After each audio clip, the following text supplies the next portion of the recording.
The chiefs of 3 villages each set out to build a bridge across a wide chasm. If they could build this bridge, the trade that came would enrich their lives for generations to come. The first chief told his workers, "Go forth and work. Do whatever is necessary to build that bridge." The villagers established a frenzied pace, for this chief abused those workers who did not follow his commands. The first chief boasted to the other 2 leaders about the speed of his construction. Unfortunately, because no one coordinated these workers' efforts, the bridge was a haphazard collection of nails and boards. It soon collapsed. The second chief was watching this mess and decided to learn from the first chief's mistakes. She organized her workers into teams and gave them a plan to build the bridge. At first, these workers enjoyed success and built the bridge straight as an arrow far over the chasm. She boasted to the 2 other chiefs about the accomplishments of her workers.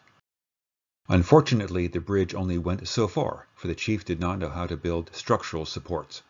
Her workers became discouraged and abandoned their efforts.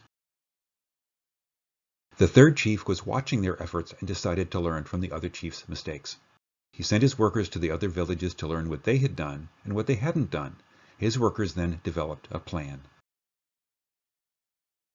In their first step, they did not build the bridge at all, but focused on creating the support columns they would need. When they completed this task, they rapidly finished the bridge. Many organizations are like the first village in implementing organizational change. They start with vague directives with little clarity about what to do. Their successes are sporadic and likely to fail. Other organizations are like the second village and become victims of their own initial success. Their initial improvement teams may become so successful that they create more without making the structural kind of changes that are necessary to support long-term efforts. If these changes are not made, the organizational change movement risks running into the same troubles that enfeebled the quality circles of the 1970s and 1980s. In previous presentations and articles, we discussed Level 3 work, which concerns major structural change, and Level 4 work, that is incremental change. Incremental change can be divided into 2 broad groups. The first group is like the first village. The CEO makes some very vague, generalized statements about what needs to be done and expects everyone to fill in the blanks. The second incremental approach is where it is more defined and focuses on solving problems. The third village is like the structural approach in that they made major changes in what needs to be done and provided the support systems necessary for it to be successful. In large-scale, Level 3 type change, an organization may completely redesign itself.